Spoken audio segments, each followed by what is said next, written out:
दोस्तों आप सबका स्वागत है हमारे इस चैनल पे। आज हम अपना जो लास्ट टॉपिक जहाँ हमने छोड़ा था लीनियर इक्वेशंस का, हम 10th लेवल की जो linear equations, pair of linear equations का जो टॉपिक है हम उसे शुरू करेंगे। और इस टॉपिक को हम गो थ्रू करेंगे वाया एमसीक्यूज। एमसीक्यूज के थ्रू ही पूरा चैप्टर मैं आपको समझा दूंगा और कोई भी कॉन्सेप्ट है वो छूटेगा नहीं। Okay, so let's begin. पहला एमसीक्यू है, a pair of linear equation in two variables can not has और हैव।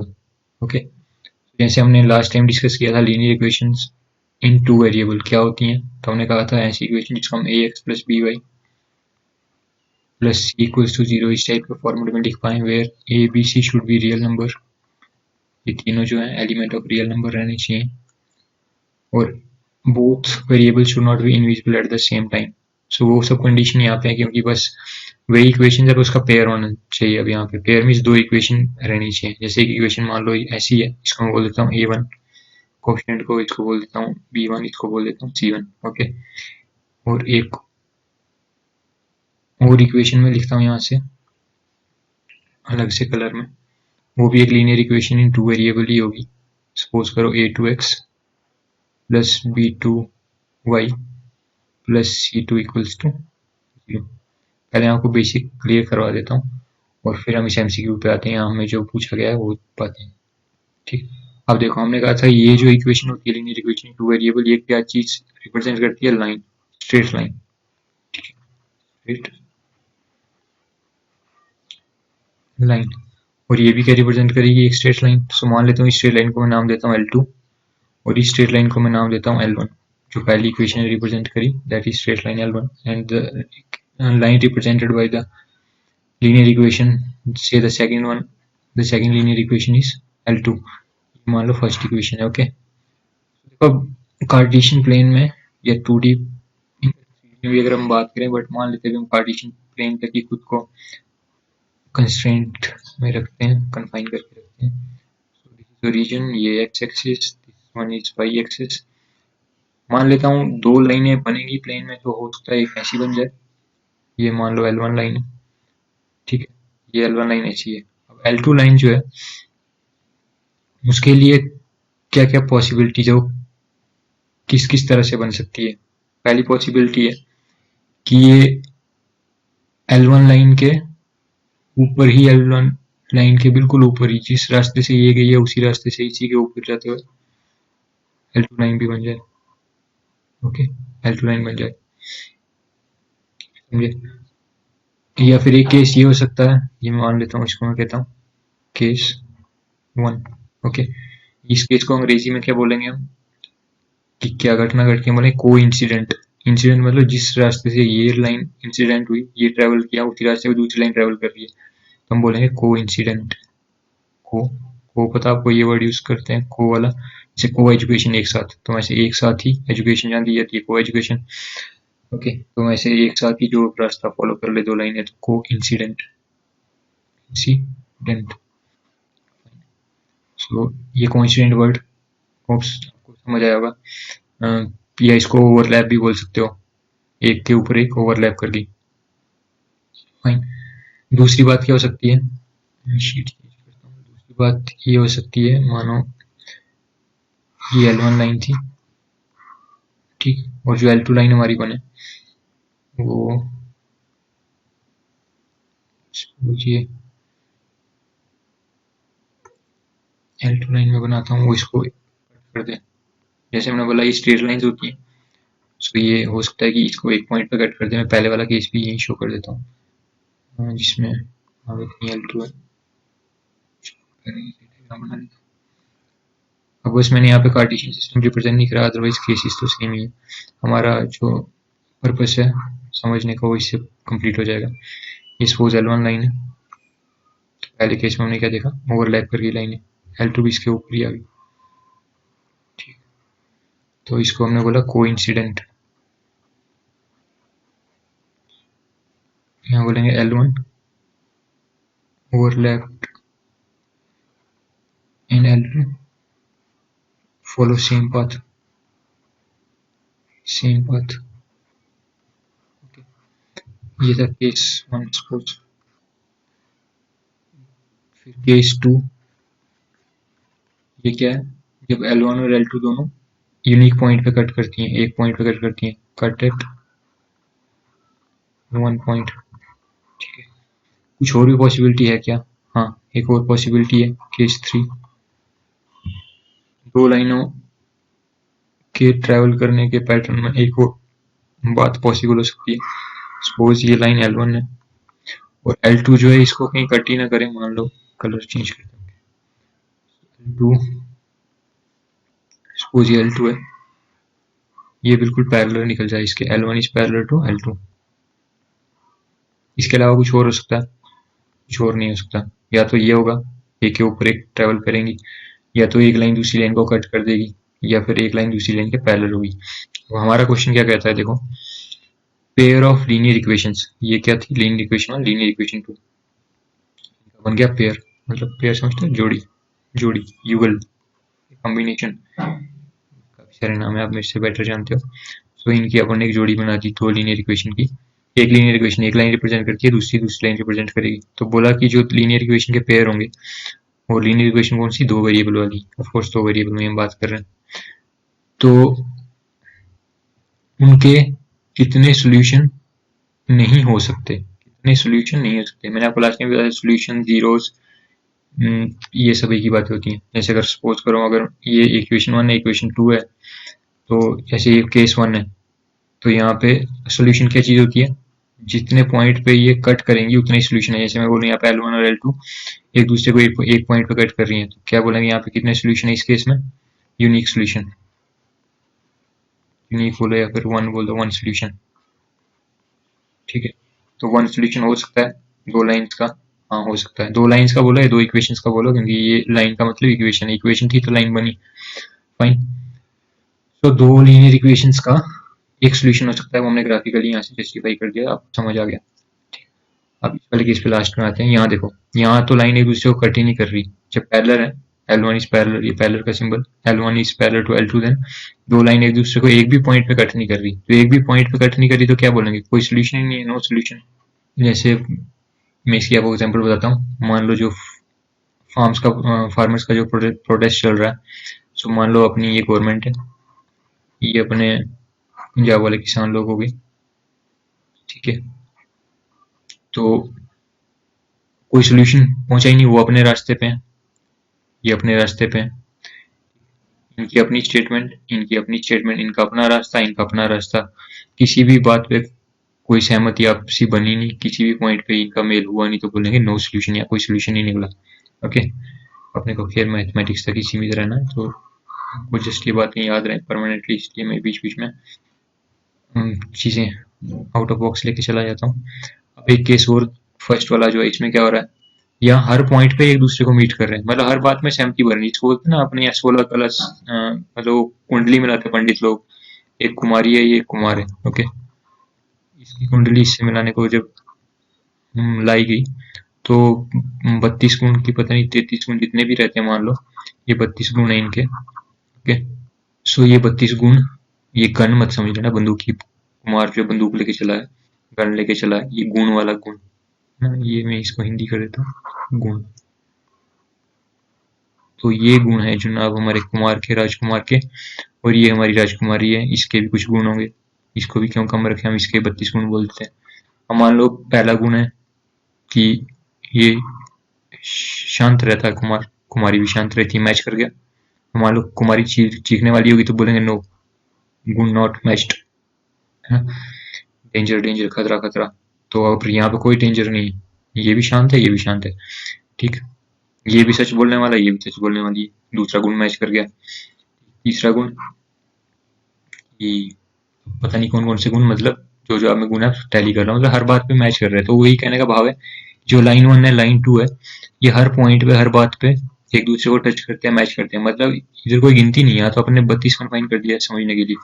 तो लाइन तो क्या होती है, indefinite length, line is indefinite length, मतलब इसकी लंबाई जो है एंडलेस है दोनों ही डायरेक्शन में। तो हर जगह एक दूसरे को, एंडलेस में कितने पॉइंट होंगे एक लाइन के ऊपर, इनफाइनाइट नंबर ऑफ पॉइंट्स, ठीक है। तो इनफाइनाइट नंबर ऑफ पॉइंट ही एक दूसरे से मैच कर रहे हैं, तो मतलब इनफाइनाइट सोल्यूशन है इसके, समझे। तो यहाँ क्या है, number of solutions infinite, number of solutions. So infinite number of, तो देखो जो हमने चीजें अभी देखी यहाँ पे, तो क्या देखने में आया, इनफाइनाइट नंबर ऑफ सोल्यूशन हो सकते हैं दो लाइन्स के, यूनिक सोल्यूशन वन सोल्यूशन भी हो सकता है, और ऐसा भी हो सकता है कोई सोल्यूशन ही ना हो। ठीक है, अब अपने एमसीक्यू के ऑप्शंस पे चलते हैं। पहला ऑप्शन है यूनिक सोल्यूशन, क्या हो सकता है। अब ध्यान देना है अपने को कि हमें ये नहीं पूछा क्या हो सकता है, हमें पूछा क्या नहीं हो सकता है। ठीक है, तो इन सब बातों का विशेष आपको अटेंशन देना है, नहीं तो हमें आते हुए भी चीजें गलत हो जाएंगी। सो यूनिक सोल्यूशन होता तो है, पर जल्दबाजी में कितनी मारना इसको, क्यों? क्योंकि हमसे ये पूछा ही नहीं क्या होता है, हमसे ये पूछा क्या नहीं होता है जनाब। तो जनाब आज तो आंसर ठीक ला के छोड़ेंगे, तो हमें पता है ये आंसर हमारा नहीं है, क्योंकि ये तो होता है। इनफाइनाइट सोल्यूशन भी होते हैं, तो हमसे पूछा नहीं होना चाहिए, वो वाला केस, तो ये भी होता है, तो ये भी हमारा आंसर नहीं है। अब सोल्यूशन हमने कहीं देखे ही नहीं है अभी तक। देखो हमने देखा कहीं कि दो सोल्यूशन होते हैं, नहीं, या तो इनफाइनाइट देखे ये वाले, ठीक, तो हमने देखा एक सोल्यूशन होता है या फिर कोई सोल्यूशन ही नहीं होता, पर दो सोल्यूशन कहीं होते हैं हमने देखे नहीं, तो ये आंसर है, ये केस नहीं होता। नो सोल्यूशन वाला केस भी होता है। ठीक है, अब दो सोल्यूशन वाला केस सोचो कैसा, कोई बोले नहीं मैं तो ये भी बना के दिखाऊंगा, तो मेरे को कोई अगर बना के भेजे तो अपनी ड्राइंग भेजे कि शर्त ये कि आपको दो स्ट्रेट लाइन रखनी है। मान लो दो लाठियां ले लिया हमने स्ट्रेट बिल्कुल, ठीक है, दो अपने स्टिक्स ली बिल्कुल स्ट्रेट होनी चाहिए वो, और उन दोनों को आप दो पॉइंट पे मीट करवा के बता दो। बेंड नहीं करना कि आप घुमा दो एक लाठी को और फिर इसके ऊपर ला दो, ऐसा नहीं। आपने दो बिल्कुल हार्ड मटेरियल की स्टिक ली और उनको बिना बेंड किए बिल्कुल स्ट्रेट रख के आप दो पॉइंट पे टच करवा के बता दो। नहीं करवा सकते, या तो ये लाठी इसके ऊपर ही बैठेगी पूरी की पूरी इनफाइनाइट पॉइंट पे टच हो जाएगी, या तो लाठी पैरेलल में रहेगी कहीं भी टच नहीं हुई, या तो एक लाठी को आप किसी तरह से ऐसे करके रख दो, ऐसे करके रखो, कैसे भी करके रखो, ये एक ही पॉइंट पे टच करेगी। कभी ऐसा नहीं हो सकता कि दो स्ट्रेट लाइन, दो स्ट्रेट लाठियां जो है दो पॉइंट पे टच कर जाएं। 3 4 5 10 कोई भी और संख्या नहीं हो सकती other than one point, infinite point और नो पॉइंट। ओके, सो हमारा पहला आंसर, आपको हो कॉन्सेप्ट क्लियर हो गया होगा। सो एक एमसीक्यू से हमने काफी बातें सीख ली। अब चलते हैं अपने सेकंड प्रॉब्लम की ओर। The given pair of equation this and this are. So देखो अभी अपने को बोला है ये जो दो इक्वेशन है, ऑफ कोर्स ये किसी लाइन को रिप्रेजेंट करेगी। मान लो मैं कहता हूँ L1 लाइन को रिप्रेजेंट करती है और ये लाइन को रिप्रेजेंट करती है L2 को। ओके, तो बोलता है ये कंसिस्टेंट है, इनकंसिस्टेंट है, पैरेलल है, क्या क्या है। तो ये कंसिस्टेंट इनकंसिस्टेंट ये जो अंग्रेजी है ये थोड़ी सी और मैं आपके साथ डिस्कस कर लूँ, यहीं पे थोड़े अब हम ये वर्ड और जोड़ेंगे। देखो कंसिस्टेंट क्या होता है, कंसिस्टेंट होता है मतलब जैसे सोचो मैं भी कुमार कुमारी की एग्जांपल दे रहा था समझने के लिहाज से, कि मान लो ये हमारा कुमार, ठीक, और ये हमारी कुमारी, ठीक। अगर हम इनके पॉइंट्स मैच करवा रहे थे, गुण मैच करवा रहे थे, ओके, और यहाँ पे पंडित मान लो कोई रोहित, छोड़ो हम ही पंडित हैं इनके लिए, ठीक है। सो अगर इन दोनों का, आपने सुना होगा लोग कहते हैं कि गुण मैच नहीं करे और फिर थोड़े थोड़े मैच करके, मतलब मान लो इसके 32 गुण थे और इसके 10 मैच कर गए, बाकी इनने फोन वोन करा और पता चला, ये कहते ठीक है ओके ओके, इन्होंने मतलब कर दिया कंफर्म, डन है डन है डन है, ठीक है। तो दुनिया में कहावत है कि फिर बाद में काजी क्या करेगा जब लोग एग्री हो गए तो, ठीक, तो फिर ये बोलेंगे चलेगा, अपने एक गुण भी मैच करके ना तो चलेगा, है ना। हालांकि वो चलता नहीं बाद में, बट इनको ऐसा लगा कि चलेगा। सो ये बोलते हैं हाँ हम एक दूसरे से कंपैटिबल है, अंग्रेजी में ये कंपैटिबल वर्ड चलता है। तो इस कंपैटिबल का जो एक साइनोनियम समझ लो आप, वो होता है कंसिस्टेंट।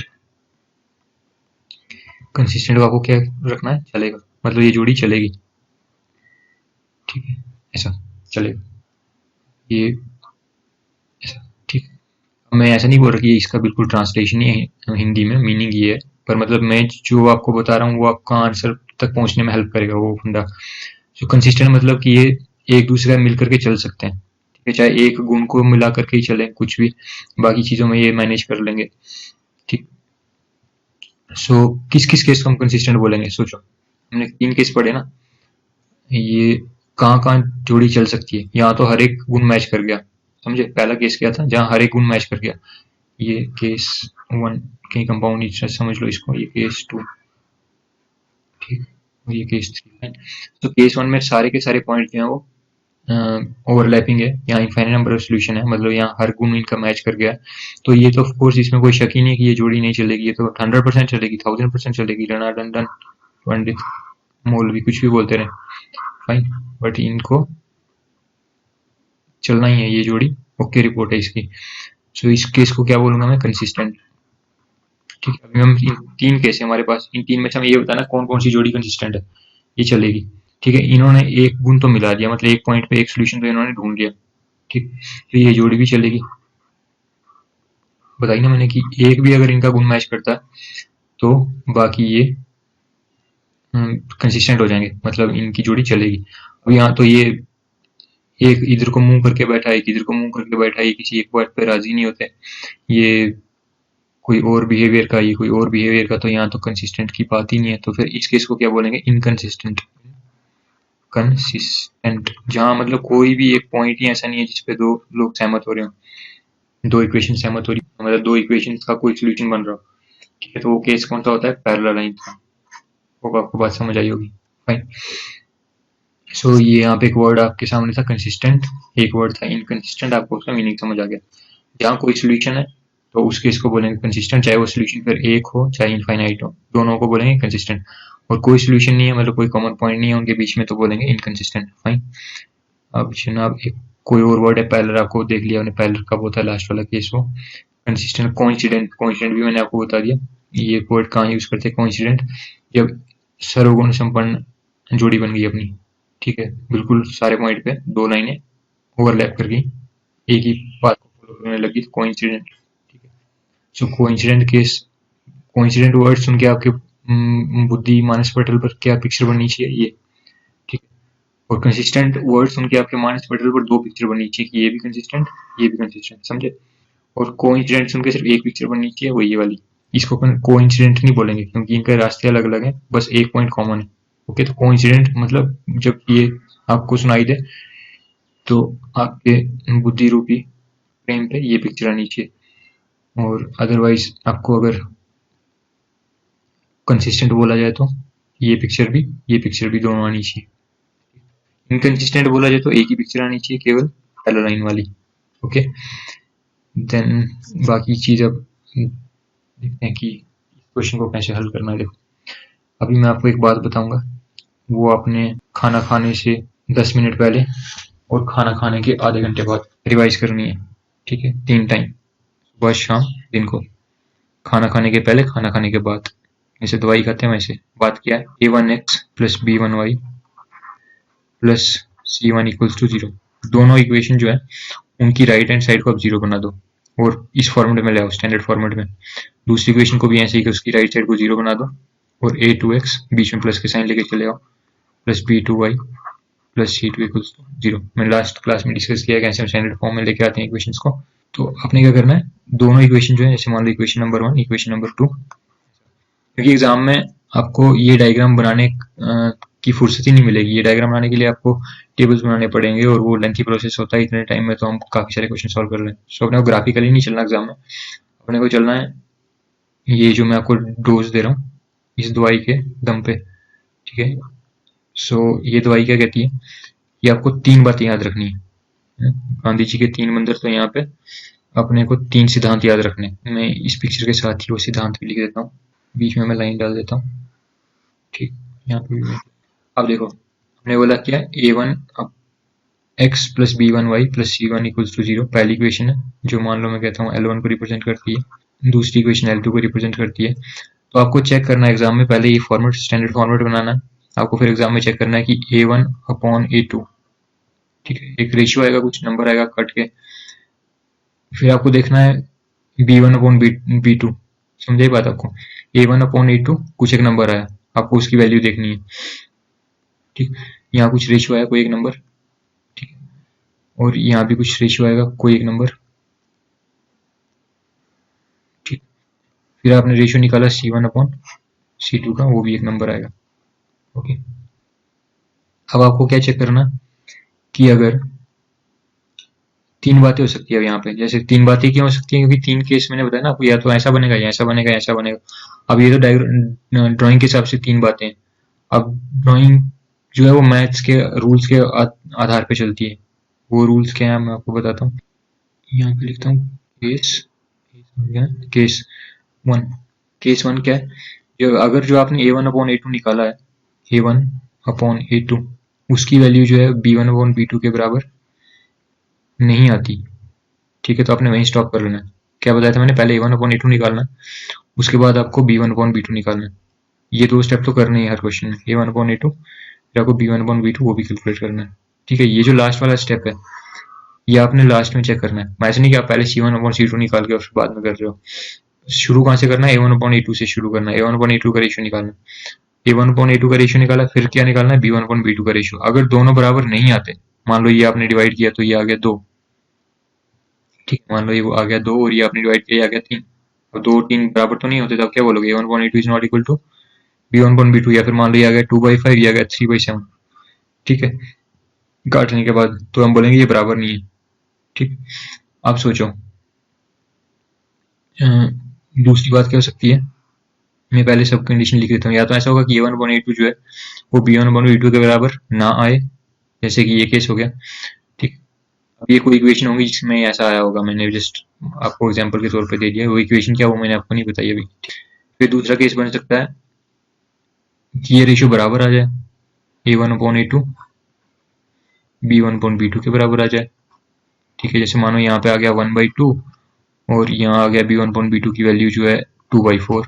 अब बोलो सब बराबर कहाँ है, फिर हमने बोला पूरा लास्ट तक रिड्यूस करके देखना है। 1/2 आया ना काट पीट के, सो लास्ट काट पीटने के बाद हमने देखना कि वो लास्ट का जो सिंपलेस्ट फॉर्म है वो बराबर है या नहीं, तो ये बराबर है, समझे। तो केस टू क्या देखना आपने, कि अगर ये बराबर हो गया तो फिर आपने एक और चीज चेक करनी है। ठीक है, फिर जैसे यहाँ पे था A one point A two B one point B two के बराबर नहीं आया तो आपने स्टॉप कर दिया, सी वन पॉइंट सी टू चेक ही नहीं करना। यहाँ पे मैं लिख देता हूँ स्टॉप, आगे मत जाओ। ठीक है, पर अगर ऐसा हो गया कि ए वन पॉइंट ए टू जो है b one point B two के बराबर आता है तो आपने आगे भी चेक करना है। Case three exist, case three की बात तो नहीं एग्जिस्ट करती। केस थ्री क्या है कि ए वन अपॉन ए two B one upon B two ये तो बराबर आ ही जाए, पर कहीं C one upon C two भी तो बराबर नहीं आ रहा।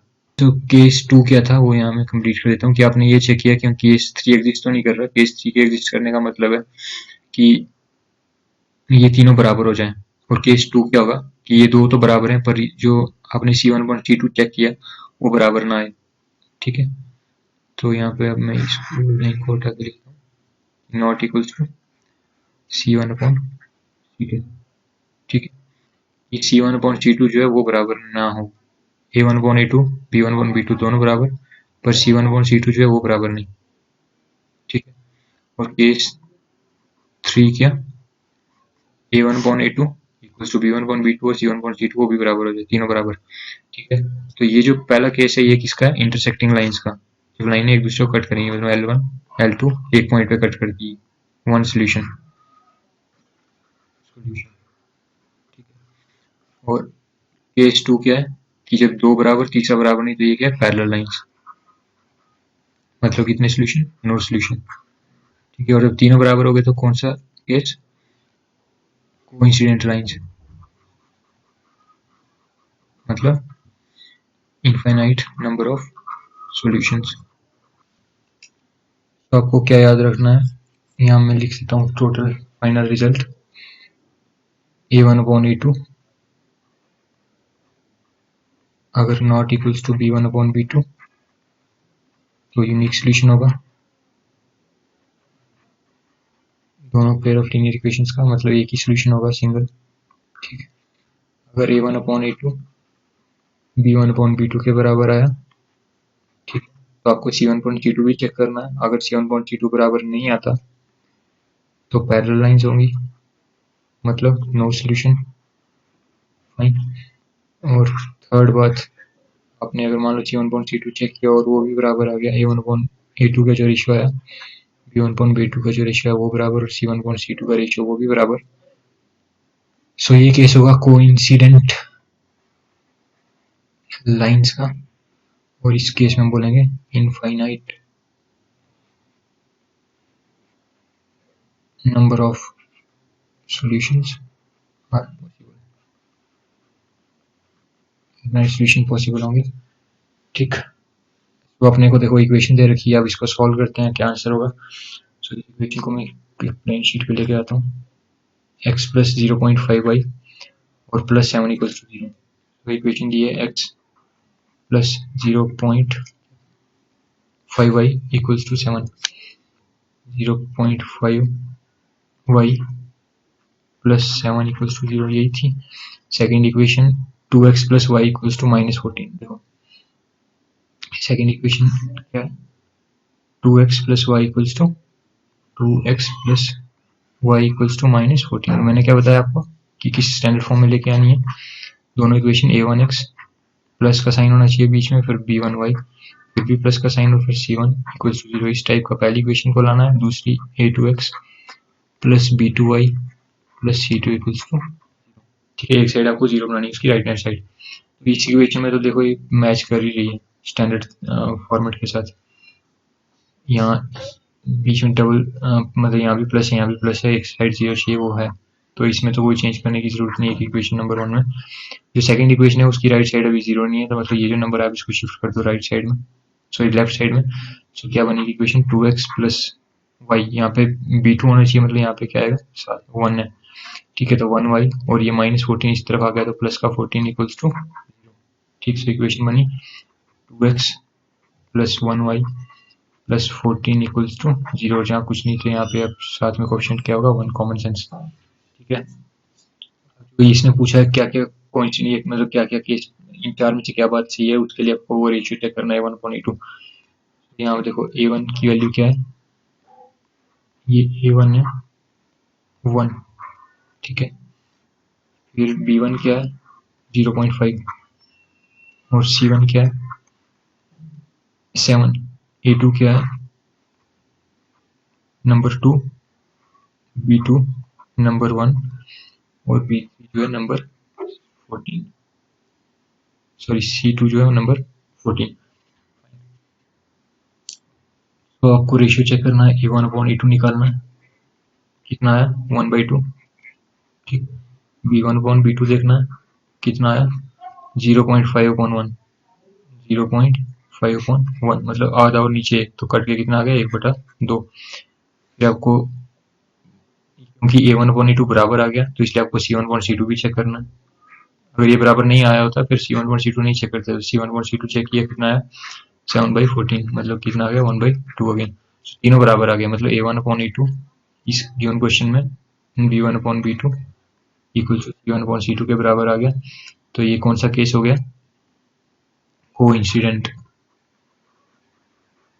लाइंस, मतलब इनफाइनाइट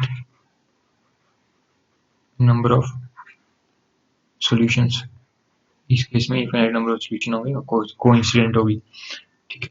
आप देखो क्योंकि ये दोनों लाइंस L1 और L2 एक के ऊपर एक आ गई हैं, तो इसको हम क्या क्या वर्ड बोलते हैं, कंसिस्टेंट भी है, जोड़ी चलेगी कंसिस्टेंट, फिर ये कोइंसिडेंट भी इसके लिए बोल सकते हैं,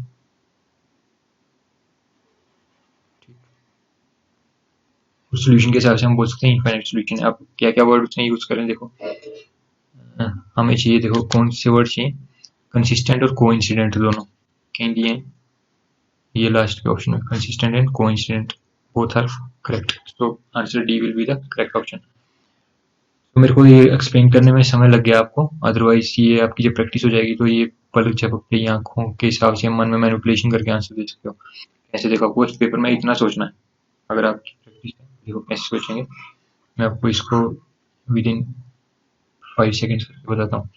यहाँ पे आपको दिखना चाहिए मन की आंख से 1, यहाँ पे आपको ये दिखना चाहिए बीच में कि इस तरफ आ गया और यहाँ पे मैंने बना दिया प्लस, इक्वल हो गया 0, 1/2, ये 1/2 कितना आ गया 1/2, ये आधा और ये कट के कितना हो गया, आधे का डबल 1 होता है, ये भी 1/2, 7 का डबल ये 14 प्लस का 14, क्योंकि साइड बदल दी मैंने, अभी इक्वल यहाँ पे चला गया तो ये इक्वल यहाँ नहीं है, तो 7 का डबल कितना 14, तो ये इसका डबल, ये इसका डबल, ये इसका डबल, तो मतलब एक ही रेशियो है ना, समझ रहे हो।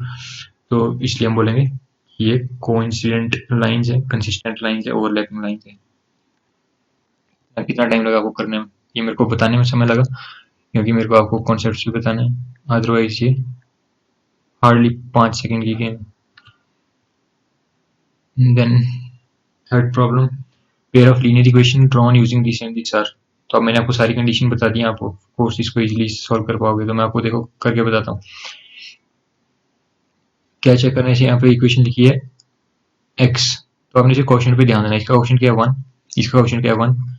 ये जो है साइड चेंज करनी है मेरे को, तो ये मैंने बीच में से इक्वल टू हटा दिया। यहाँ पे इस तरफ आगे नंबर के मैं यहाँ लिखता हूँ साफ साफ सा, ताकि आपको बाद में कहीं ऐसा ना हो कि पता ही ना चले क्वेश्चन क्या था। यहाँ पे मैं लिखता हूँ पहली इक्वेशन क्या है 1x प्लस 1y और -5 इक्वल्स टू 0, क्योंकि बीच में स्टैंडर्ड रूल क्या था प्लस रखना है आपको, तो मैंने -5 लगा दिया। ठीक, 2x प्लस 1y प्लस -10, ठीक, इक्वल टू 0। ठीक, तो देखो 1 का डबल 2, 1 का डबल आता अगर यहाँ पे तो हम बोलते बराबर हो गया रेशियो। ये 1 का डबल 2 है, यहाँ 1 का डबल नहीं हो रहा, मतलब ये दोनों ही बराबर नहीं है। समझ रहे हो, a1/a2 कितना है 1/2, b1/b2 कितना रहा है 1/1। क्या 1/2 और 1/1 बराबर होते हैं? नहीं होते। तो जब ये बराबर नहीं होते, नहीं हो रहे, मतलब कौन सा case, a1/a2 not equals to b1/b2, मतलब लाइन जो है एक पॉइंट पे कट करेंगी, यूनिक सोल्यूशन होगा। क्या बोला है, intersecting at 1 point last option में, पर और कहीं कुछ तो नहीं दे रखा है। 2 पॉइंट पे इंटरसेक्ट हो तो पॉसिबल ही नहीं है कभी, मैंने आपको पहले बताया। कोइंसिडेंट लाइंस है, कोइंसिडेंट मतलब एक के ऊपर एक ही चली गई, ऐसा भी नहीं है केवल एक पॉइंट पे मीट कर रही है। पैरेलल है, नहीं पैरेलल तो नहीं है, ये वाला केस। ठीक है, वन वैल्यू वन L2, ठीक, तो क्या intersecting at 1 point only. Hope आपको बात समझ आई होगी। अब किसी को प्रॉब्लम है अगर, तो वो एटलीस्ट थोड़ा पेशेंस रखें, और प्रैक्टिस के साथ आपको भी ये जल्दी से करना आ जाएगा। आप अभी अगर समय लग रहा है आपको, तो आप ऐसा सोचें कि आप पेंसिल लेके यहाँ पे A1 मार्क कर दें। ये सेकंड इक्वेशन का x का क्वेश्चन है तो ये A2 हो गया। ये पहली इक्वेशन का y का क्वेश्चन है तो ये B1 हो गया। तो पहली इक्वेशन का जो लास्ट कांस्टेंट टर्म है, पर शर्त ये कि बीच में प्लस का साइन लगा के रखना, तो ये C1 हो गया -5। ठीक है, और ये C2 हो गया, ये B2 हो गया। अब मैं आपको बताता हूँ कि मैं एक एक बात जो बताता हूँ कितनी ग्रेविटी रखती है, और उसको अगर आप इग्नोर करोगे तो आंसर गलत हो सकता है। यहाँ पे मैंने आपको एक बात बताई थी कि कभी भी जो आपको चेक करना है वो A1/A2 से शुरू करना है। ऐसा नहीं कि आप C1/C2 से शुरू कर दो, बोलोगे कि कहीं निकालना तो है ही। तो अगर सपोज करो आपने C1/C2 से शुरू किया होता, ठीक है, तो आपका क्या आंसर आता, -5/-10, -5/-10 काट के कितना कर दिया आपने 1/2, समझे। अब बहुत ज्यादा चांसेस है कि आप ये 1/2 देखो, मतलब जब आप ये कैलकुलेशन करके आंख उठाओगे 1/2, तो आपकी आंख सीधी जाएगी कहाँ, 1/2 ना, क्योंकि वैसे ही बोलते हैं ना 60-70 चल रही होती है हमारी एग्जाम टाइम में, वो 60-70 हमारा पीछा नहीं छोड़ती, इसलिए आपको कोई भी रूल ब्रेक नहीं करना। रूल ब्रेक किया तो फिर दुर्घटना घट जाएगी। तो सोचो आपने C1/C2 निकाला होता, हाफ आता, ये 1/8 आपने बोला हाँ मैं कितना होशियार हो गया मैथ में, मेरे को देखते ही पता चल गया ये हाफ है। अब बोला ये C1/C2 बराबर, ये 1/8 बराबर, और मन में हमने ज्यूम कर लिया कि B1/B2 भी बराबर हो गया होगा, और क्या बोल दिया, तीनों बराबर, मतलब ओवरलैप कर गया कोइंसिडेंट, और कोइंसिडेंट के ऑप्शन में था, हमने बोला हाँ हाँ देखो यही सब कितना फास्ट हम कर रहे हैं, पर ये नहीं पता गलत कर रहे हैं। ठीक, क्योंकि यहाँ से शुरू करना है, B1/B2 अगर चेक नहीं करोगे तो गड़बड़ है, क्योंकि B1/B2 तो बराबर ही नहीं है। भले A1/8 और C1/C2 बराबर हो गया, पर हम ऐसा तो शुरू नहीं, ऐसा तो रूल ही नहीं कहता कोई कि डायरेक्ट इसके बाद ये चेक करो या इसके बाद ये चेक करो। रूल कहता है पहले A1/A2 चेक करो, ठीक है, फिर B1/B2 चेक करो, अगर दोनों बराबर नहीं आते स्टॉप, उसके आगे सोचो ही नहीं क्या। ठीक है, नहीं बराबर है मतलब दो लाइन एक पॉइंट पे कट कर। Next fourth problem, the pair of lines given by the equation this and this are parallel then the value of k will be. थोड़ा सा मैं स्टाइल चेंज करता हूँ क्वेश्चन पूछने का, और इसमें दो लाइन दे रखी है आपको, और अब आपको जैसे अभी तक पूछा था बताओ पैरेलल है, कोइंसिडेंट है, कंसिस्टेंट है, क्या है। अब ऐसा नहीं पूछा डायरेक्ट क्वेश्चन, आपको दे दिया कि क्या है ये दोनों इक्वेशंस पैरेलल है, ऐसा दे रखा है, और बोला k की वैल्यू क्या होगी। ठीक है, तो इजी, अगर देखो पैरेलल है तो क्या बताया था, पैरेलल केस में क्या होता है, A1/A2 बराबर होता है B1/B2 के, और ये केस होता है A1/A2 equals to B1/B2 not equals to C1/C2। ठीक है, ये मैं आपको दिखा रहा हूँ, आपको एग्जाम में इतना भी नहीं सोचना, सिर्फ क्या सोचना है, दो बराबर तीसरा बराबर नहीं होना चाहिए। ये बोल रहा है क्या होना चाहिए, के है कहाँ पे, के तो ये है, हम बोल रहे हैं ये A1/A2 जो है वो B1/B2 के बराबर होना चाहिए, तो ये 0.25, ठीक है, ये 0.75, ये इसका 3 गुना है, समझ रहे हो, A1/A2 इसका 3 गुना मतलब क्या, A1/A2 की वैल्यू कितनी होगी 1/2, सॉरी 1/3, 3 गुना मतलब 1/3, 3 टाइम्स है ना, तो ये इसका 3 टाइम। आप 0.25 को इंटू करोगे 3 से तो 0.75 आता है, करके देखना। सो 1/3 हो गया A1/A2।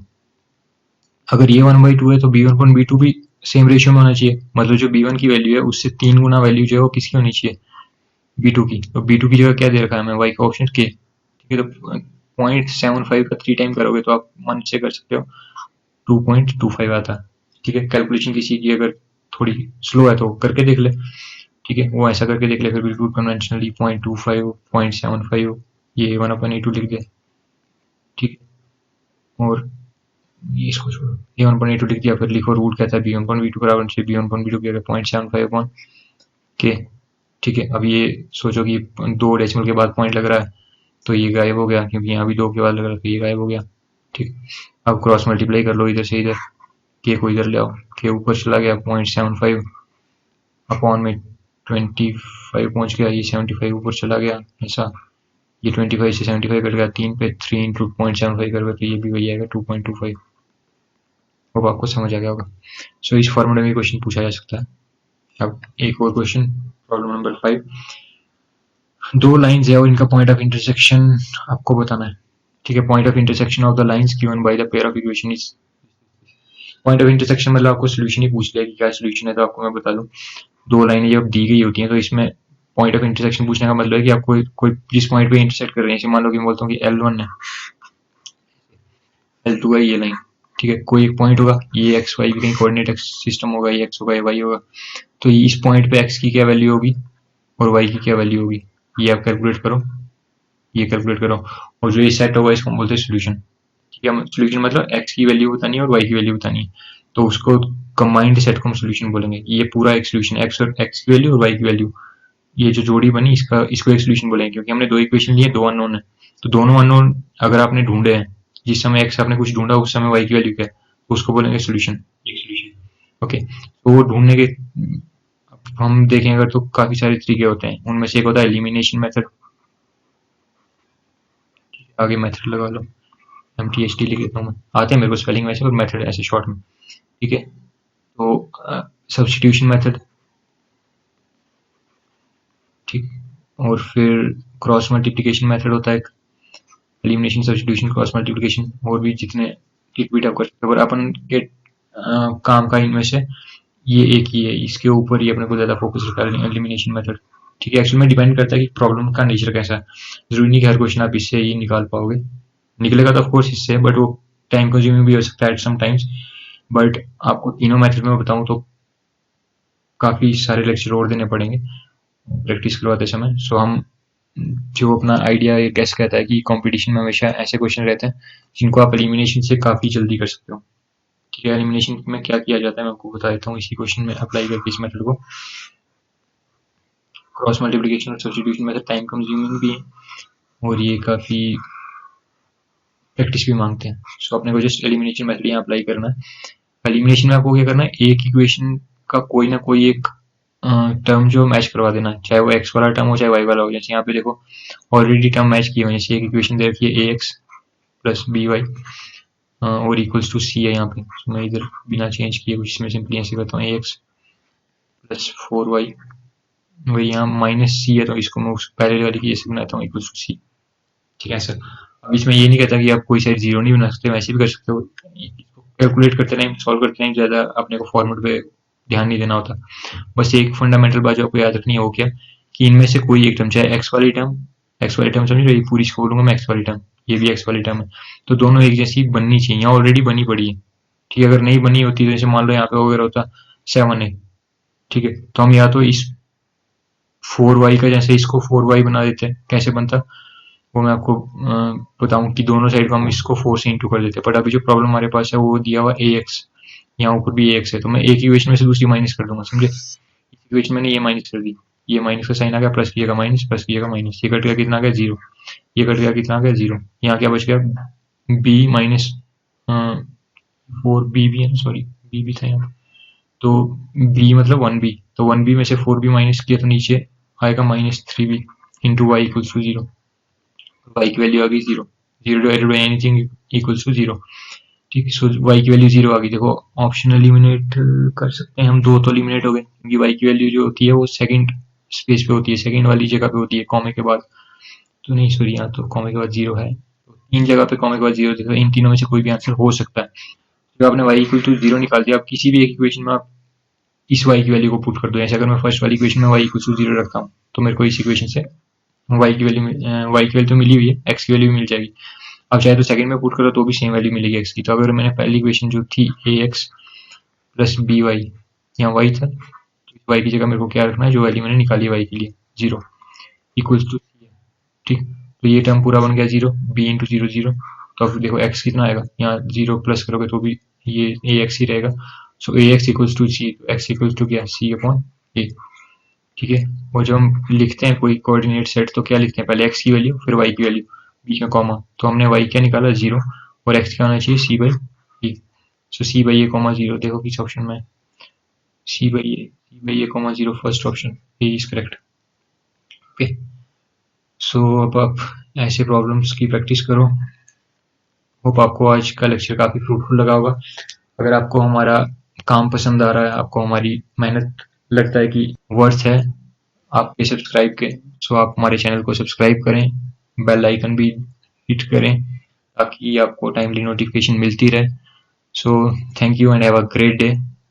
God bless you all.